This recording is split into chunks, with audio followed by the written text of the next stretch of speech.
E achei interessantíssimo, né, o ponto que tu tocou sobre, de fato, essas redes, as empresas que controlam essas redes, né? Porque a gente também não pode falar as redes de uma maneira abstrata, como se tivesse surgido, assim, né? Uma rede, simplesmente, né? Como se ela Uhum. não tivesse um dono por trás, não fosse um grupo de, não tivesse acionistas, não tivesse lucro, não tivesse metas para bater, né? E as metas envolvendo o nosso tempo, a nossa atenção, né?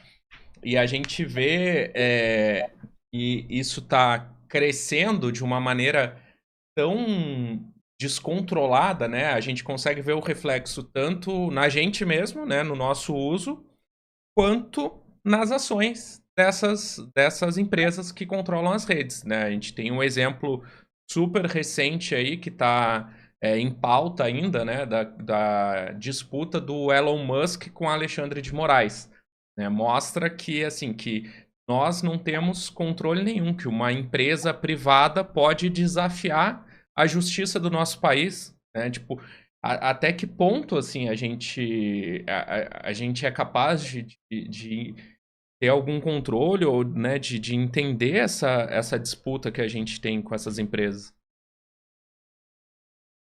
E eu acho que assim, o elemento central dessa avaliação do que é desse, né, do que se chamou de descontrole é exatamente esse reconhecimento que você já apresentou na sua própria pergunta, de que essa é uma multinacional que tem como dono um bilionário de um país imperialista, dos Estados Unidos, e que, portanto, vai agir não porque, apesar dele ser uma pessoa ruim, ele não age assim porque é uma pessoa, só porque é uma pessoa ruim. Ele age assim porque ele é um burguês de um país imperialista e, portanto, as relações de produção definem que a burguesia dos Estados Unidos tem uma relação de dominação com o Brasil. E é assim que ele vai tratar o Brasil. Não importa a opinião do Estado brasileiro sobre a atuação do X no Brasil.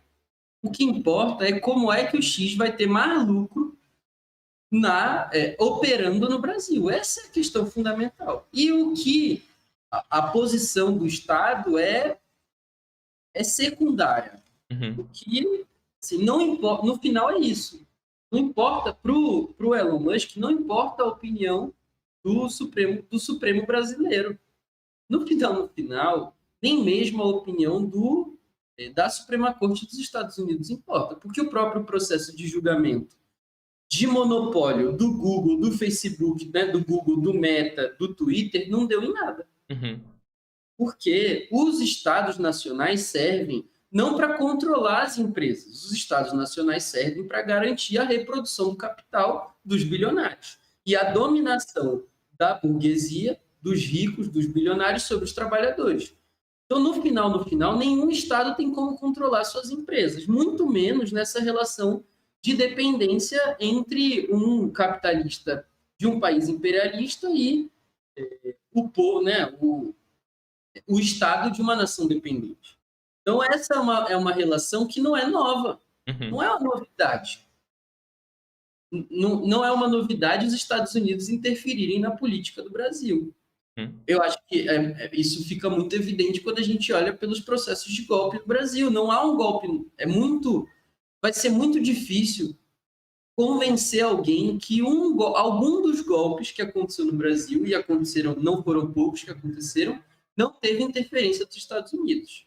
É evidente, ficou provado por A mais B que o golpe de 64 teve não só influência, mas atuação militar, financeira direta dos Estados Unidos, mas o próprio golpe de 2016, que derruba a Dilma, é um golpe que beneficia em muitos setores importantíssimos dos Estados Unidos. A exemplo do setor das petrolíferas, uhum. que dão um golpe dizendo que tinham interesse em explorar o pré-sal em condições melhores. O Temer assume e a primeira coisa que ele faz, as primeiras coisas que ele faz são exatamente mudar as leis de exploração do pré-sal.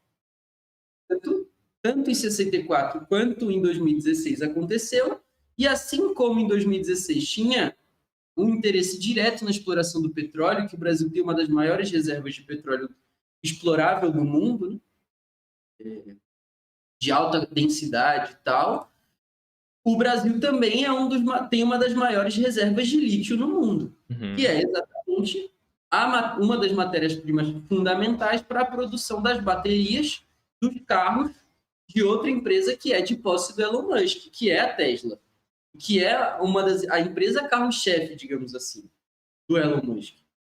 Então, o interesse do Elon Musk no Brasil não é o interesse pela liberdade ou pela liberdade de expressão, é o interesse da liberdade de lucro, da liberdade de exploração.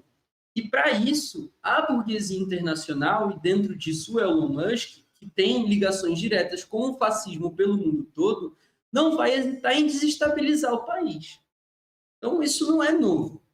O que está por trás dessa disputa do Elon Musk com o Alexandre de Moraes é exatamente esses interesses de exploração.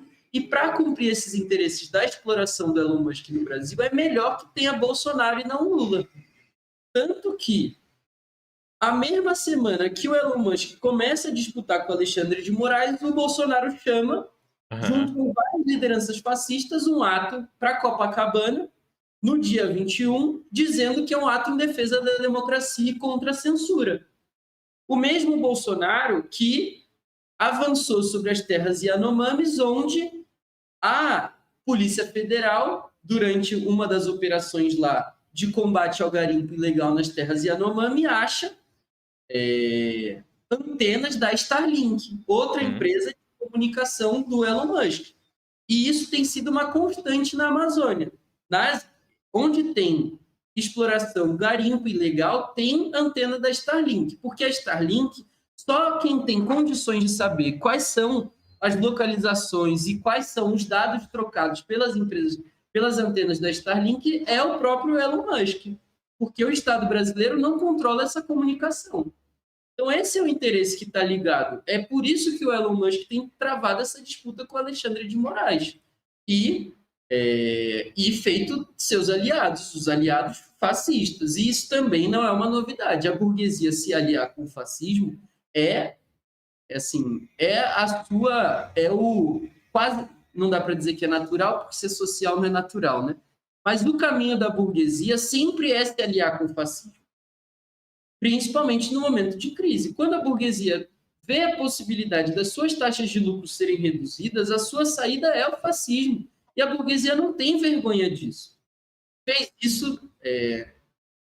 isso no período da Primeira Guerra, da Segunda Guerra, tem feito isso durante os anos 60 e 70 na América Latina. E, na sua história, essa é a história da burguesia. Quando se sente que pode diminuir o seu lucro, vai se aliar ao fascismo para recompor suas taxas de lucro. E é exatamente esse processo que a gente tem assistido, né, que são os bastidores dessa disputa entre o Elon Musk e o Alexandre de Moraes. E é interessantíssimo até, né, essa manifestação que tu citou do Bolsonaro em Copacabana, e ele, inclusive, não sei se tu viu, mas ele pediu pro público lá dar uma salva de palmas pro Elon Musk, pela coragem que ele estava tendo de enfrentar, né, o Supremo. Exatamente. Fica cada vez... Eles nem habilidade... Sim, eles também não querem, né? Porque a burguesia não tem vergonha de se aliar com o fascismo. E eles fazem ficar mais evidente para nós que esse processo está acontecendo. Eles não têm vergonha de mostrar que é isso, que o Bolsonaro está fazendo ato para defender os interesses da burguesia internacional. Esse nacionalismo dele, ele não tem vergonha de expressar que o nacionalismo dele é um nacionalismo imperialista, um nacionalismo em defesa da bandeira dos Estados Unidos e não da bandeira do Brasil, em defesa da bandeira de Israel e não da bandeira do Brasil. Totalmente, totalmente. E aí, só outra curiosidade também, nesse dia aí o Elon Musk tava lá tava na Argentina, né? Visitando o Milei, o próprio Milei. E o Milei, junto com Elon, lá no processo de preparação da visita do Elon Musk lá, disse que colocava-se à disposição para ajudar o Bolsonaro no que fosse necessário, passando por cima, inclusive, da democracia no Brasil, do voto do nosso povo, que elegeu o Lula como presidente. Então, se o Milei tem que se relacionar com alguém no Brasil, o presidente da Argentina tem que falar com o presidente do Brasil. Agora, o Milei elegeu o Bolsonaro como seu presidente do Brasil. E que direito o Milei tem de tomar essa decisão? O Milei é mais importante do que os 54 milhões de brasileiros que votaram no Lula? Não, mas o fascismo não se importa com o voto popular. O fascismo não se importa com o interesse do povo. O fascismo não se importa com a democracia. E não se importa nem em esconder isso. E fica muito claro também o ponto que tu trouxe no início da tua resposta sobre a relação, né, que a gente tem com os países imperialistas, né? A relação de explorador-explorado que a gente tem, que é muito clara. E isso fica claro, isso fica mais evidente também quando o próprio Elon Musk mostra lá, né, na corte americana, documentos da justiça brasileira, e a corte americana não faz simplesmente nada, não diz, vocês, né, tipo, como assim uma empresa privada tá se confrontando aqui a soberania de um país, assim, tipo, os Estados Unidos lava suas mãos, assim, pro que o Elon Musk faz quanto à justiça brasileira. Exato. É isso. Até porque o próprio governo dos Estados Unidos e as suas instituições ditas democráticas também não escondem que também fazem espionagem no próprio processo dos leilões e tal. Não sei se você se lembra, mas logo depois de 2016 sai uma denúncia de que a Dilma vinha sendo espionada no processo de leilão da operação do pré-sal. Ou seja, é muito descarado essa relação que o imperialismo tem com os países dependentes e com a gente. E logo em seguida também teve a relação dos Estados Unidos com a Operação Lava Jato também, né? Ed Moro indo visitar, né, membros da CIA e tudo mais. Não, os Estados Unidos financiando direto a Operação Lava Jato. Como se eles pudessem decidir qual é a operação que é importante no nosso país, qual é a investigação principal no nosso país. E, além disso, relembrar aqui que nessa manifestação ninguém pediu liberdade, pediu democracia ou pediu direitos políticos para o Snowden, que fez várias dessas denúncias aqui que a gente está falando, e esse sim é censurado. Se botar o pé nos Estados Unidos, é preso na hora. E ninguém ali estava falando de democracia, que se quer falar, então, de democracia nas redes, tem que falar desse caso, que esse sim está sendo atacado, tendo sua liberdade atacada por falar a verdade, inclusive, né? Porque eles pedem liberdade para falar mentira, para propagar fake news, e não dão a liberdade de se falar a verdade, de denunciar o que é real.